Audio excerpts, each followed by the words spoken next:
Good evening, good afternoon, or good morning, whichever suits you best. I am back again. I'm going to be working on some new spherical turret models. So when I first made those, it was pretty early on. Everything was being kit bashed from vanilla objects and NIF scope to try to make something. And I've learned quite a bit about how turrets actually work since I first made them. So there's I just have a better understanding of how everything works. So I'm going to go ahead and go over how I would start working on a turret. First of all, we're going to go ahead into edit mode. I'm going to move this cube and we are going to add a cylinder here. And then I'm going to come back over here to this cube and we are going to delete it. All right, so we're going to start with a cylinder. But before we do that, I am going to import. Now, these things that I'm importing will go away. I'm going to import two different vanilla turret models. So,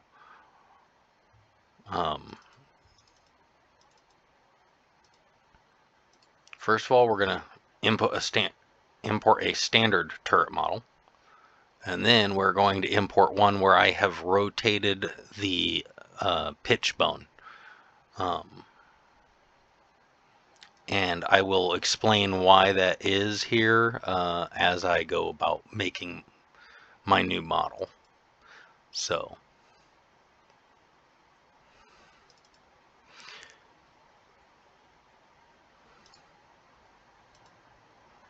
well, that's not what I wanted. I imported the wrong thing there.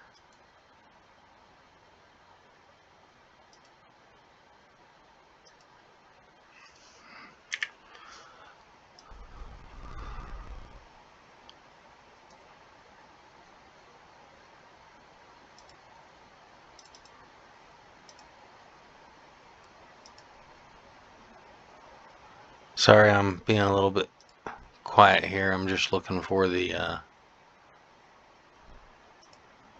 right model here.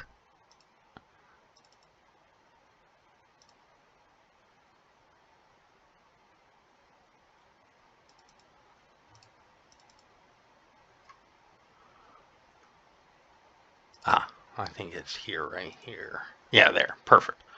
So as you will see, they both are centered over the same thing.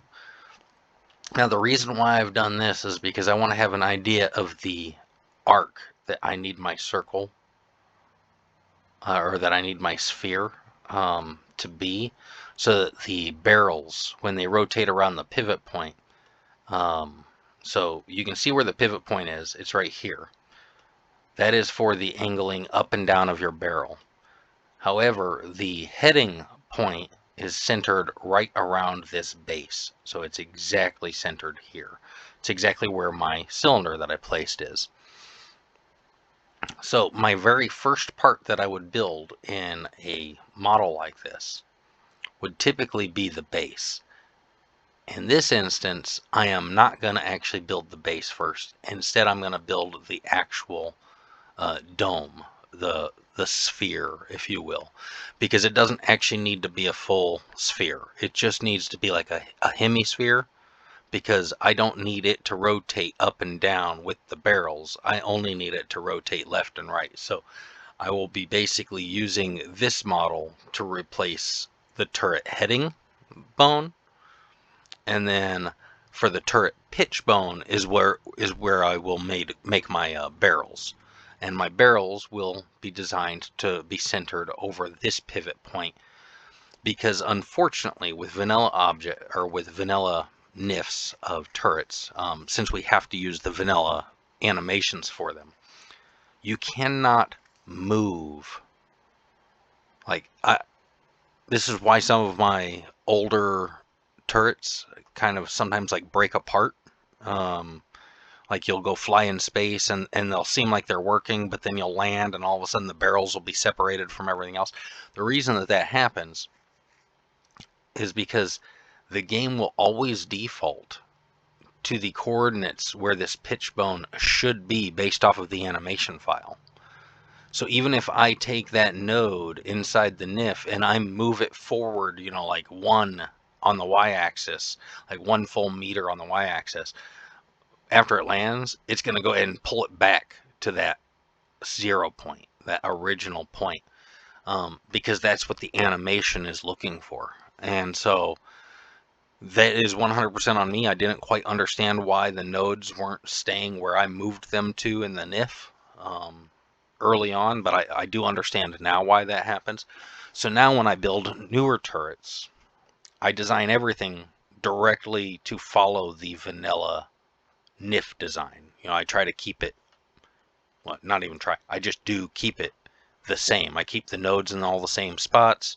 The only thing that I change is the geometries that are attached to those nodes. So anyways, now that I've kind of given you the explanation of the why, now let's go ahead and get started. So like I said, I'm going to start with this cylinder here. First of all, let's go ahead and get rid of all these extra things in here. Go back to my cylinder, go back to edit. We're going to go ahead and hit select all. We're going to scale. And I want to scale this up to be bigger than the back side of that pitch bone, because I want to make sure that when I put my barrels in here, they will never be outside of this sphere, because I don't want it to ever appear like it's breaking. And then I'm going to go ahead and just grab this bottom part. I'm going to change it to move, and we're going to move that up, and I'm going to purposefully move it up above the base.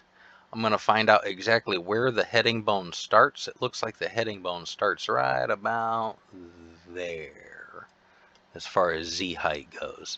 So you'll see the very bottom of that part that rotates left and right.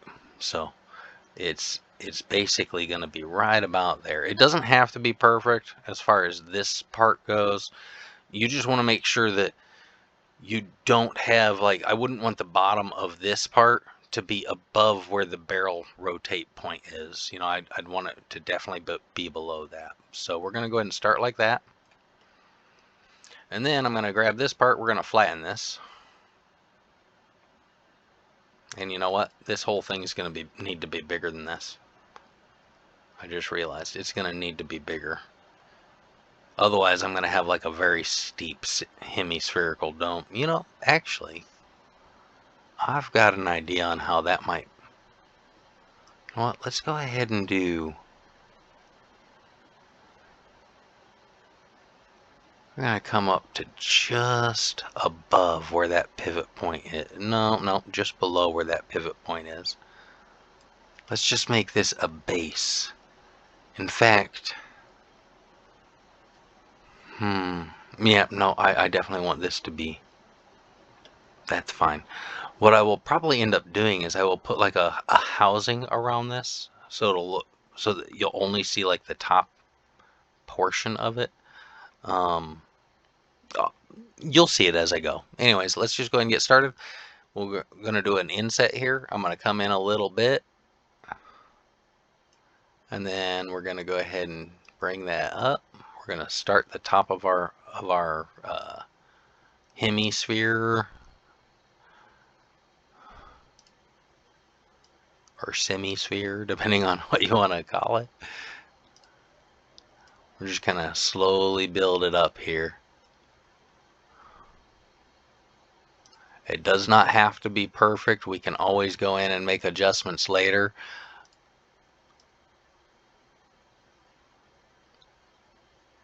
And as you can see, this center point here is still right in there. So we're still good. We're still hiding it. I just keep doing insets and then lifting. I do, you know, a fairly decent inset so that I can have it, give it that like curved domed shape. There might be better ways to make spheres or hemispheres. I don't really know. This is just the way I've done it pretty much since I started using Blender. Everybody has their own way of doing things though, so like I've said in a previous video, I highly encourage, if you want to get into Blender, I highly recommend that you watch as many tutorials as you can, reasonably watch, just to get the perspectives of lots of different people, because there's probably a lot of people out there, not even probably, there are definitely a ton of people out there that are far more skilled, far more talented, and know far more tricks with Blender than I do. This is just kind of more like consider my tutorials more like a beginner's guide. So anyways, we're going to go ahead and we're going to go back to object mode right now, because what I want to do now is I want to actually move these out of the way. I don't actually need them right now. I just needed them for that initial. I want to get, So now we're going to go back to my cube. And we're going to go ahead and do a shade auto smooth. That'll kind of give you an idea of what kind of texture it's going to have at the end. So you're going to only see, and you won't see this part down here. This part down here I'm going to hide in like a housing, but only this circular part will actually rotate. The housing won't. So it's going to be kind of like it'll almost look like a weapon embedded in a hab. Like the bottom half of it isn't visible because it's being covered. But anyways, neither here nor there. We're just gonna go back to editing. I'm gonna do another inset, and you'll notice that I've been doing these insets at roughly about the same intervals here, and that's just because I want to try and keep my my curve pretty consistent, and I'm just eyeballing it. It's not. There's no guarantee it'll be a perfect curve when I'm done. Hopefully it'll be close enough that, that it'll be an appreciable looking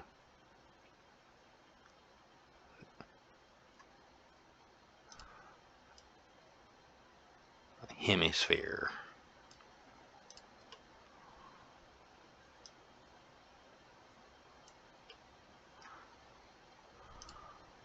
I think probably one or two more, and that should be right about it. Actually, I think that might be.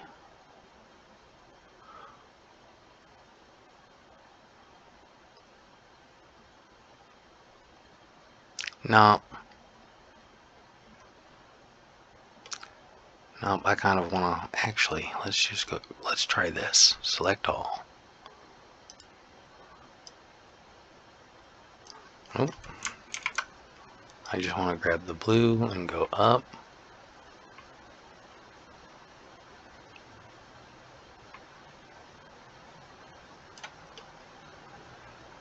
Yeah, okay.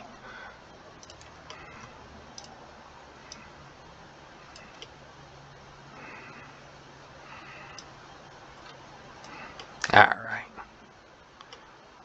And then if we go to object mode, you'll see what that looks like from the front, around the back.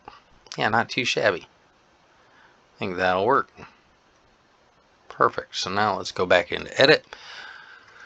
So now I want to have like somewhere for like the barrels to come out. Because I want those barrels to be able to still do a pitch up and down. So this part will spin, but it will not pitch. And then the barrels will do the pitching. So that's how I'm separating it. Whereas before I had the entire sphere pitch with the barrels, and like I said, that was a kit bashed model that was made before I really fully grasped exactly how these things work. Now that I've got a much better grasp of how everything works, it's a lot easier for me to make things that are more consistent. Neither here nor there, though.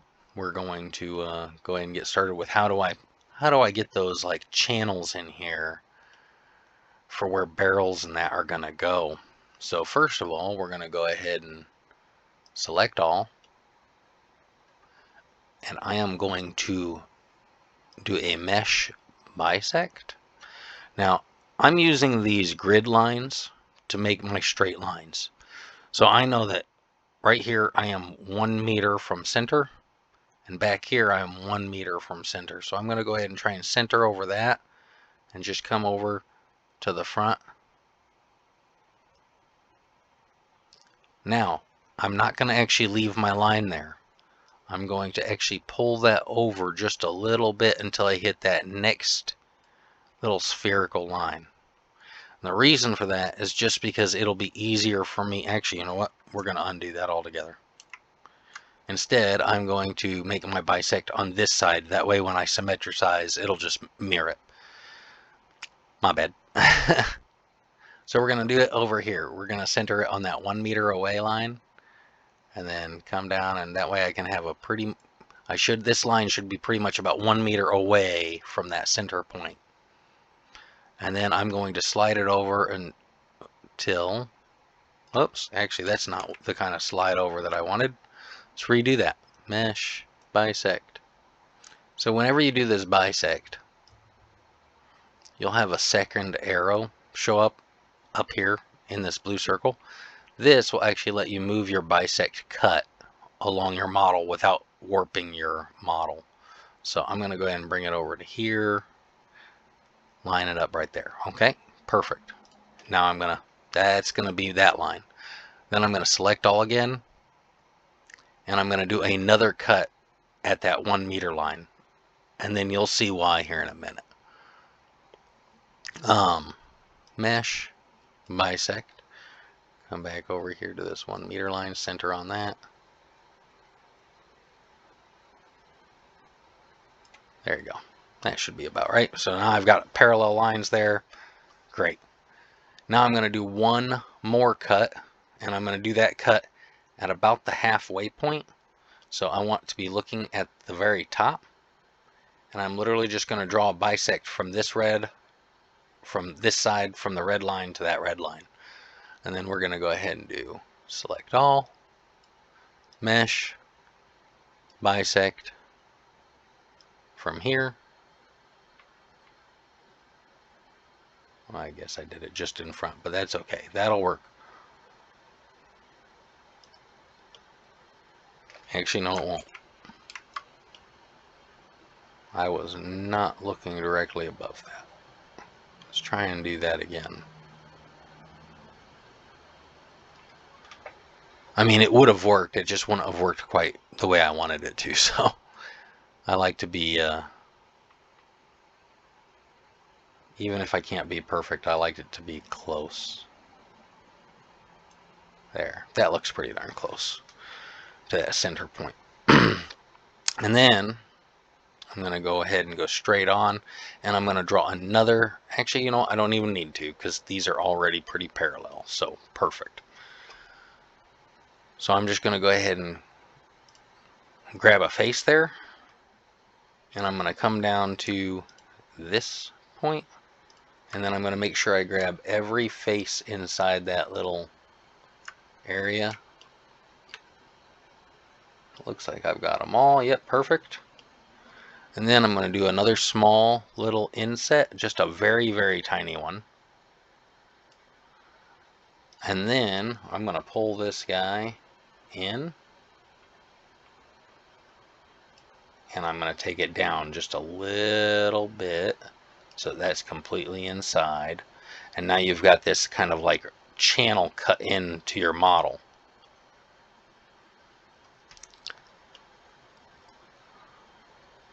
We're going to go ahead and select that. And then I'm going to go ahead and mesh, symmetricize. Oh, select all, mesh, symmetricize. And now I have these two same level channels cut into my hemisphere. And like I said, I'll have like a square housing or something around this, so it'll look like this all belongs. Now, maybe you want to add a little bit of detail to your sphere. You don't want it to just be a plain, smooth sphere. You want some like ridges or bumps or, cutaways or whatever. What I'll do for something like that is I will go ahead and grab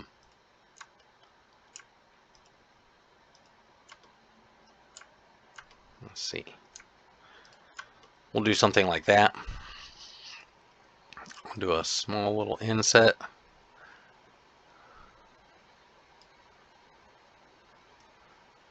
And then I will scale that just a little bit inward. There you go. And you know what? I kind of like that. Just a channel kind of cut around it. Doesn't have to be perfect. It just has to be something to give it a little bit more.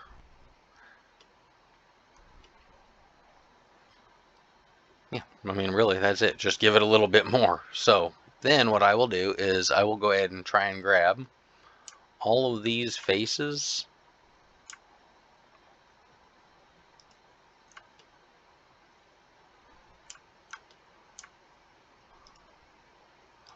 On this channel. Top, bottom, all the way around. Oops, Control Z.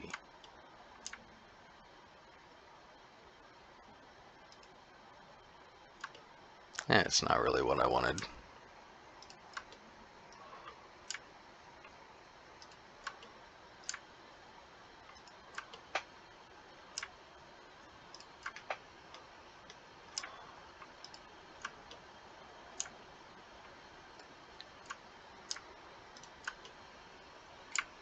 Alright, so now we've got all of that, and I am going to go ahead and go mesh, shading.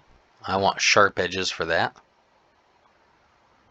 I'm going to have the rest of it be smooth still, so now if we go ahead and go to object mode, you'll see that nice sharp cut channel in there. Like I said, it kind of gives it that little bit of a mechanical look. It just adds a little bit.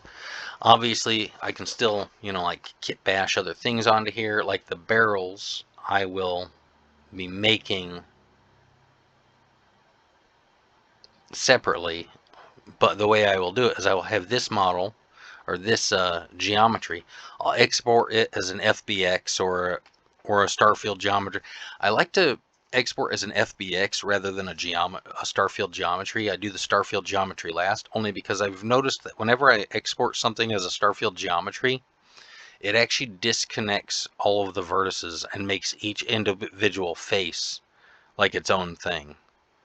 It often like basically breaks up the mesh into all of their individual faces, and that makes, if I need to make small adjustments later, a lot harder. So if I export it as an FBX though, or even a GLTF, it keeps all of the faces still connected together at their vertices, making editing that file a lot easier at a later time. So that's just something I've learned over time. It is what it is. I don't know why Starfield geometries do seem to do that, but it is what it is.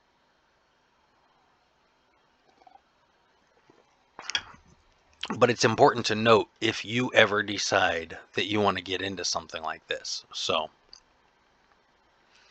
like I said, I kind of like that. That'll work. So that's gonna be my sphere, or my hemisphere, if you will. I might actually end up coming out and redoing this again later because I just noticed that it kind of flattens out a little too quickly up here. I might need to do a little bit more rounding on that. But I just wanted to give you an idea of how that model goes. So let's say that this is my model. It's not going to be, I'll end up remaking this when I'm not trying to also make a video. But say I decided, okay, I'm happy with that. That's going to be my sphere. Now let's go ahead and build a housing around it. I would export this model as an FBX, and then I would start a new model. Now I'm not going to do that. I'm just going to leave it on here. And then when I start a new model, I would start with a cube. We're going to go to edit. We're going to add a cube.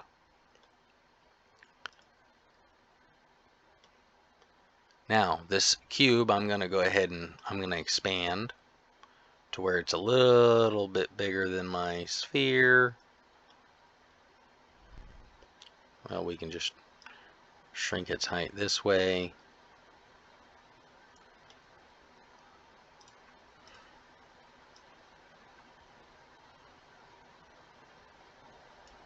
I want that base to be about the same Z height as that base, so we'll call it like that. And then, you know what, yeah, okay, cool, I've got like a housing here, that's kind of cool, but I want more than just that. So I'm going to go ahead and grab that face here. We're going to go ahead and inset the face. Just a little bit. It should still be just a little bit bigger than our sphere.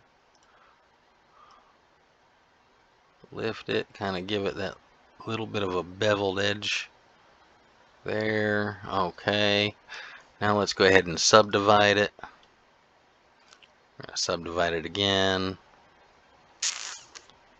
You know what? We'll subdivide it one more time. Perfect.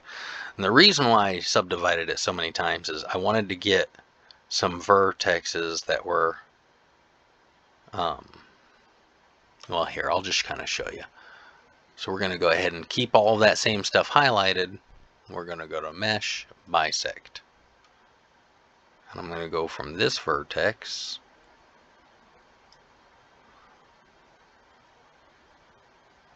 just outside the edge of that circle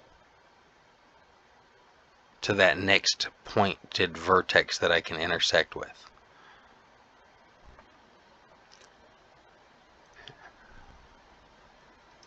And I need to go ahead and get all this stuff highlighted again.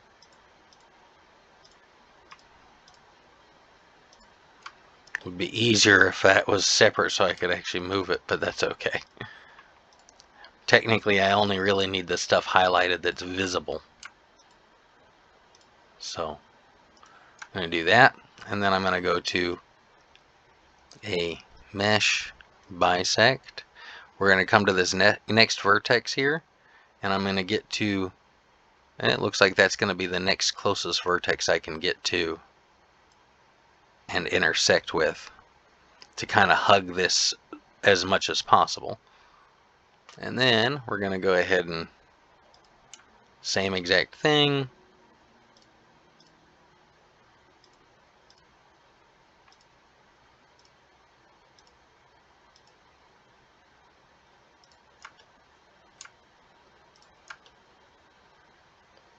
And I'm going to keep drawing these.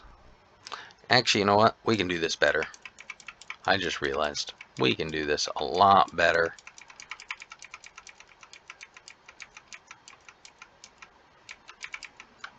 Oh, it's not going to let me go any farther back. You know what? That's okay. We'll leave it.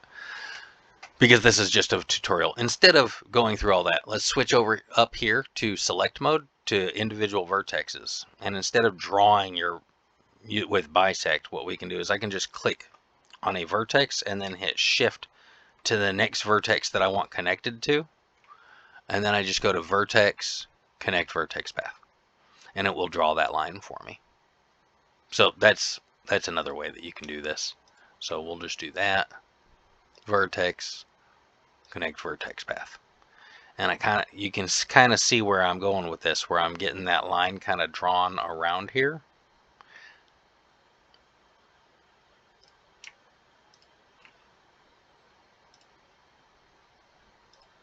And I'm just going to do it on these front ones here just to kind of show you what I mean by that.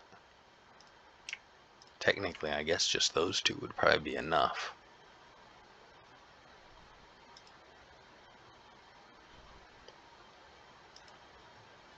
Alright, so now what I'm going to do is I'm going to switch to line, and I'm going to go ahead and I'm going to connect all of these.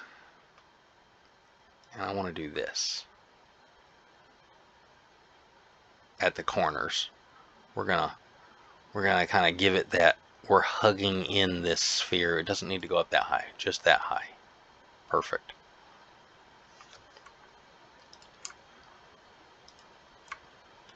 And we'll do the same thing here. And technically I could just do a mesh symmetricize, but it'll kind of give you that, okay, well there's this housing here that is now hugging this thing, like holding this sphere in place. It'll give you that illusion that the sphere kind of goes underneath here, and it's actually a full sphere. That's the idea anyway.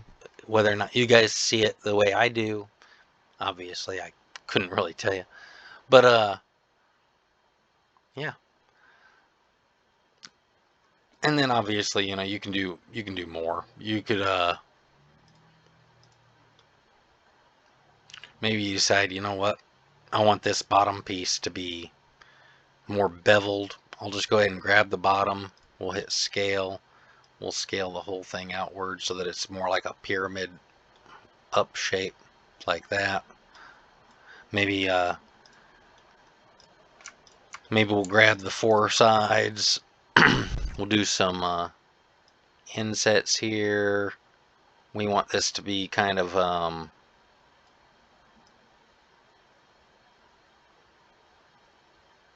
stair-stepped thing. Do something like that.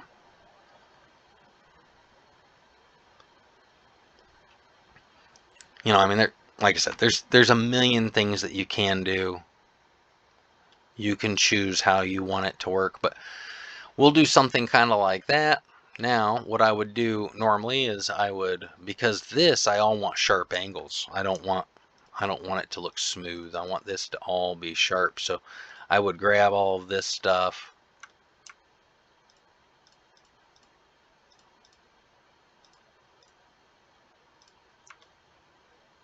or at least highlight it all.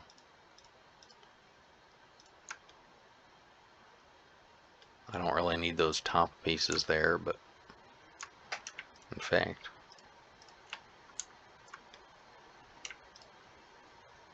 oops, that's not what I want. That's what I want to get rid of. There you go. Alright, so that's all the stuff that I want sharp, so I would just go mesh, shading, sharp edges, mesh, shading. I want flat faces for those guys. And then we're going to go ahead and go into object mode and kind of give you an idea of what that would look like. So there you go. So now you've got yourself the base, and then this would be it'd be called the turret heading bone. And then I would create barrels, which would be the turret pitch bone. And the way I do that is, I mean, you can make barrels a lot of different ways. Like for my lasers, I just kind of started playing around with geometric shapes until I found something that I thought looked kind of cool. And so basically, I'll kind of give you an idea of how I did that. So I'll just stay in this screen, but we're going to go ahead and we're going to add a cube, move. I literally was doing stuff like this. I was taking a cube,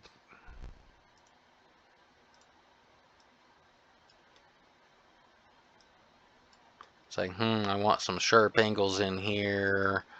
We're going to kind of draw something out, play around with these lines. It's like, okay, all right. Well, now I kind of want to bevel those edges a little bit. They're still going to all stay sharp. You know, we're going to do something like this. All right, okay. All right, I can see this being like the front open end of like my thought was either a laser cannon or a particle cannon or something. Now, but one's not clearly enough, so then I would go ahead and I would normally go select all, but I've got all that stuff over here. I would just select the whole thing, and then I go ahead and I go Shift D.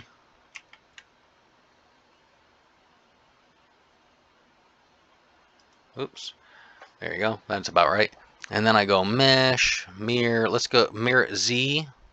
and then move it. So basically I just flipped it upside down. Let's move that down to here. It's like, okay, okay.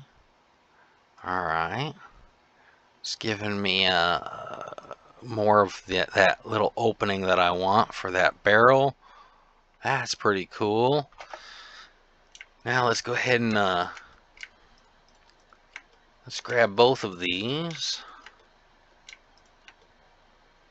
We're gonna hit Shift D, click, and then we're gonna rotate that. Let's try and rotate that about 90 degrees here.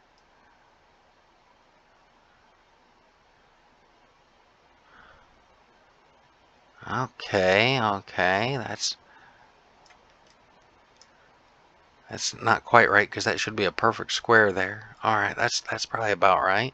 Let's go ahead and make sure that we grab all of this stuff again, because it's like it's all right, but it's too close together.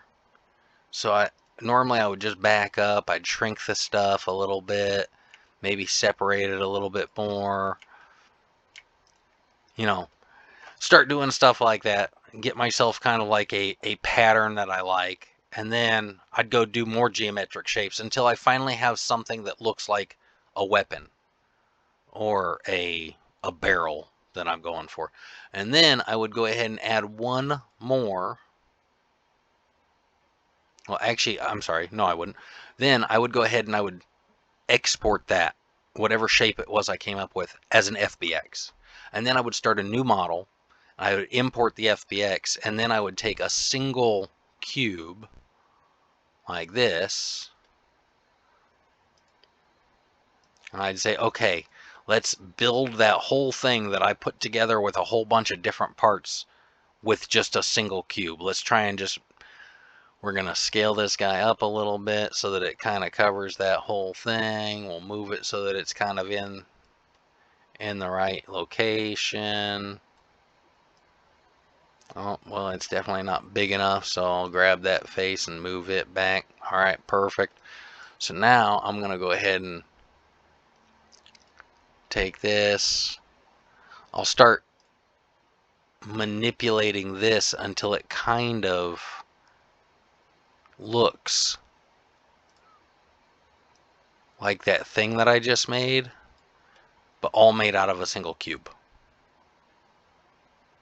And I'll keep those parts visible on screen for me to kind of follow along and make something similar. Anyways, that's how you can kind of do that. It's the same reason that like I add in these FBXs, and I wanted both of these angles because I wanted to make sure that when that thing pitches up, that you still can't see the bottom of the barrel inside this sphere, because when it pitches up, that barrel's going to center on that pivot point, and so it's going to be pointing up at an angle like this. And I want to make sure that I've got these cutouts deep enough that, like, hey, if it lifts up 45 degrees, it's going to still be looking like it's coming through the channels for that barrel, so on and so forth. But anyways, that's just to give you an idea of how I do that. You obviously don't have to do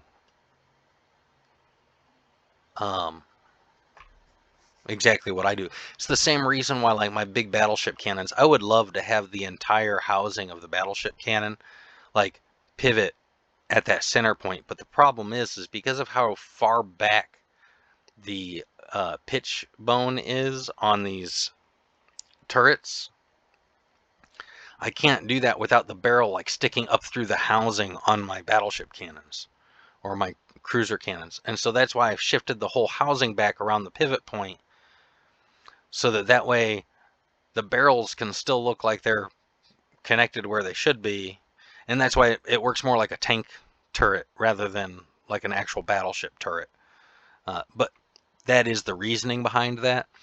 Whenever we get actual animation tools and I can look into possibly making my own turret rotation animations where the bones won't break apart if I don't follow their current settings, then maybe I can make some better representations. But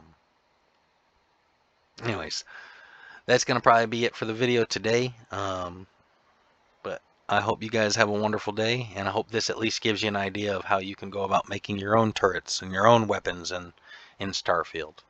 Uh, and obviously, this isn't all of it. This is just the Blender side of things. So after you build all of your geometries, you know, your barrel geometries, your housing, your heading bone geometries. So basically, your pitch bone geometries and your heading bone geometries, and then your base geometries. After you build all of that stuff, then you need to export all of them as separate geometries and then rebuild them inside of a NIF. Which the way I build the NIF is I literally just take a vanilla NIF like this. I take their already existing, you know, heading bone and turret bone. I just delete the geometries and add my own, and then give them whatever material files to give them the colors that I want. Now, to be fair, there are some times when I might have 18 different geometries on a single, like a pitch bone. And I'll do that because I want to color like the various different parts of that, of whatever's pitching, whether it's barrels or whatever. I want to color them differently. And because I'm terrible at texturing, I like to use flat color material files in all of my texturing. That's why there's so much like bronze and dark gray in my models. But every part that's bronze is its own geometry. Every part that's gray is its own geometry. Every part that's black is its own geometry. I cut those out and make them their own separate geometries. That way I can have those various colors involved. And then I just stitch them all back together inside the NIF. So that'll be a video for another day probably. Anyways, that's it for now. You guys have a wonderful, blessed day. Later today, I should be getting an update out for the Bazbeer and Sputnik Industries mod to fix the door hatch rotating 90 degrees or being visible at 90 degrees off in the shipbuilder. I technically already have, I know what the problem is, and I already have the fix made. I just have to repack all of the files and upload. I'm going to do a little bit more testing just to make sure that that's actually 100% resolved and fixed, but I should have that up later today. And then I'm going to keep working here on some new spherical models for both my EM turret and my ballistic spherical turret. I'm going to probably make two different models that'll be similar, obviously, because they're both hemispheres. But they will obviously be looking a little bit different because, like, I don't need, like, these channels for barrels. They're necessary for the ballistic turret. They aren't necessary for my EM turret. So it is what it is. Anyways, that's it for today. You guys have a wonderful day, and until the next time, bye for now.